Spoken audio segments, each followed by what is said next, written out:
Pense como rico. O que são dívidas? Correntes invisíveis.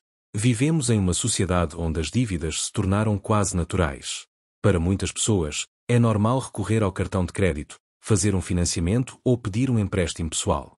O problema é que, com o tempo, essa normalidade se transforma em um ciclo de dependência. As dívidas são como correntes invisíveis que nos prendem. Limitam sonhos, corroem a tranquilidade e transformam a vida em uma corrida constante para pagar boletos. Não é à toa que milhões de brasileiros acordam e dormem pensando em como vão quitar suas contas. Mas afinal, o que realmente são as dívidas? Como elas surgem? Por que crescem tanto e de forma tão rápida? E o mais importante, como é possível vencê-las e recuperar a liberdade? Neste vídeo, vamos mergulhar nesse universo. Não apenas para entender os números, mas para compreender o lado humano, emocional e social das dívidas. Porque dívidas não são apenas cifras, elas falam sobre escolhas, hábitos, desejos e, muitas vezes, sobre sobrevivência. O que realmente são dívidas? Dívidas são compromissos financeiros assumidos no presente que precisam ser quitados no futuro. É como antecipar algo que você não possui agora, em troca de uma promessa de pagamento com acréscimos. Esse acréscimo, chamado juros, é o preço da pressa ou da necessidade. Podemos dizer que uma dívida é, na prática, um empréstimo de tempo. Você antecipa o consumo ou um benefício hoje e paga mais caro amanhã.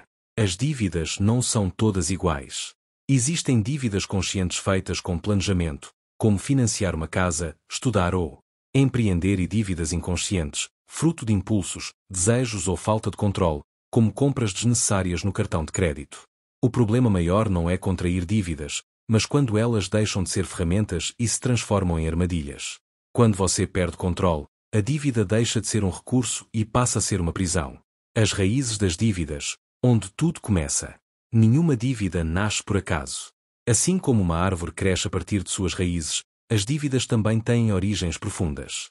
Muitas vezes, tudo começa na falta de educação financeira. Não aprendemos na escola a lidar com dinheiro, juros, consumo e planejamento. Isso nos torna vulneráveis.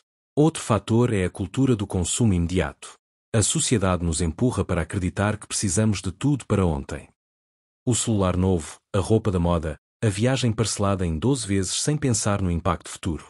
Também existem as dívidas que nascem das emergências reais, uma doença, um acidente, a perda do emprego. Sem uma reserva de emergência, muitas famílias recorrem ao crédito, que rapidamente se transforma em uma bola de neve. E, por trás disso, ainda há fatores psicológicos, ansiedade, baixa autoestima, necessidade de status ou até o hábito de usar compras como compensação emocional. O efeito bola de neve, como dívidas crescem. O efeito bola de neve é o fenómeno mais temido pelos endividados. Uma pequena dívida, se não controlada, cresce exponencialmente. Imagine, você deve R$ 1.000 no cartão de crédito e não paga a fatura completa. No mês seguinte, com juros e encargos, esse valor já pode saltar para R$ 1.200. No outro mês, R$ 1.400. Em pouco tempo, a dívida já não cabe mais no orçamento. Esse crescimento ocorre porque as dívidas, assim como os investimentos, também podem ser regidas pelos juros compostos. Só que, no caso da dívida, os juros trabalham contra você. É como empurrar uma bola de neve ladeira abaixo.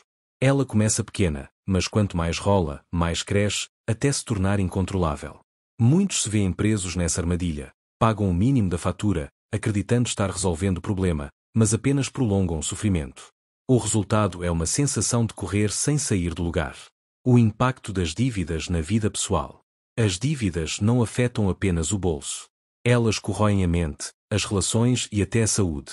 Pessoas endividadas frequentemente relatam ansiedade, noites sem dormir, medo de atender ligações e vergonha de falar sobre dinheiro.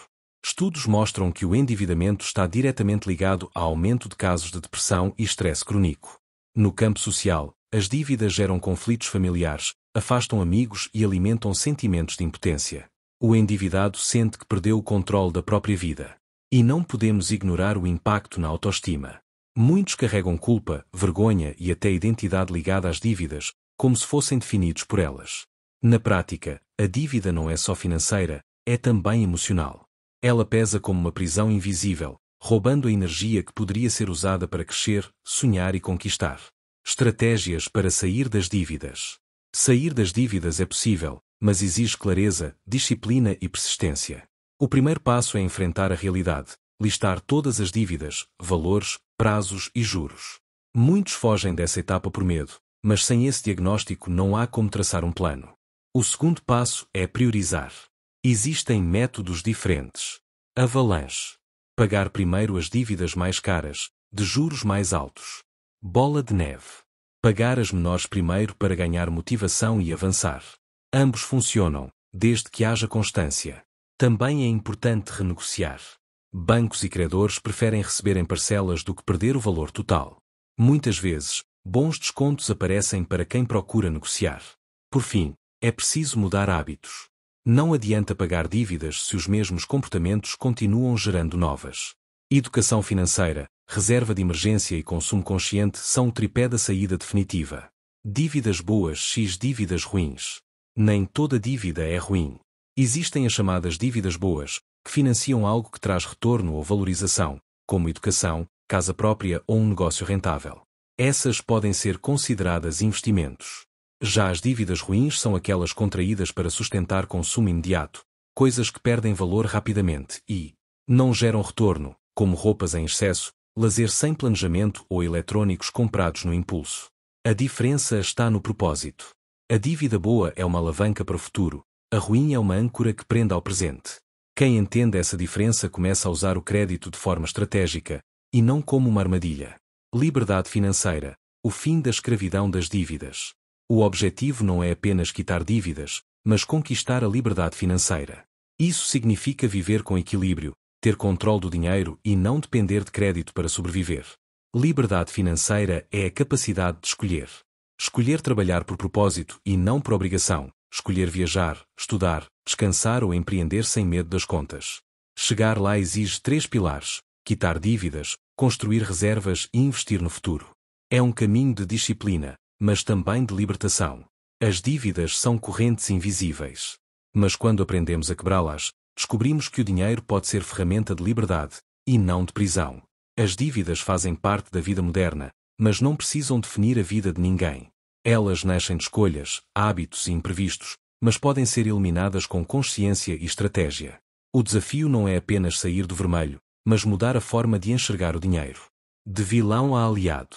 Quando isso acontece, deixamos de ser prisioneiros das dívidas e passamos a ser construtores da nossa liberdade.